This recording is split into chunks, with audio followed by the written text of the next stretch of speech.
আমার হাতে এখন সব ভালোবাসার উপহার, হাতে না মূলত আমার রুমে আর কি।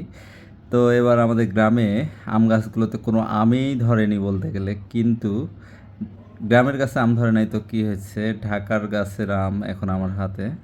থ্যাংক ইউ ভাইয়া, সুন্দর সুন্দর সেই আমগুলো গিফট করার জন্য। আসলে এগুলো মেমোরিজ হিসেবে ভিডিওটা করছি। অথচ আমাদের বাসায় এত এত আম গাছ, কোনো আম নাই। বিশেষ করে দিনাজপুরে এবার এত শিলাবৃষ্টি হয়েছে যে দিনাজপুরে মানুষের কপালটা একেবারে খারাপ, যে কোনো প্রকার আমের দেখা নাই দিনাজপুরে। মানে একেবারে টোটালি হতাশ, কারণ হচ্ছে এত শিলাবৃষ্টি হয়েছে, সব আম ঝরে পড়ে গেছে।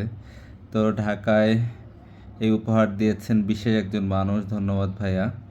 And also thank you my dear sister. তো কী আর বলবো, ঢাকার গাছের আম খেতে হচ্ছে, গ্রামের গাছের আম এবার কপালে নাই।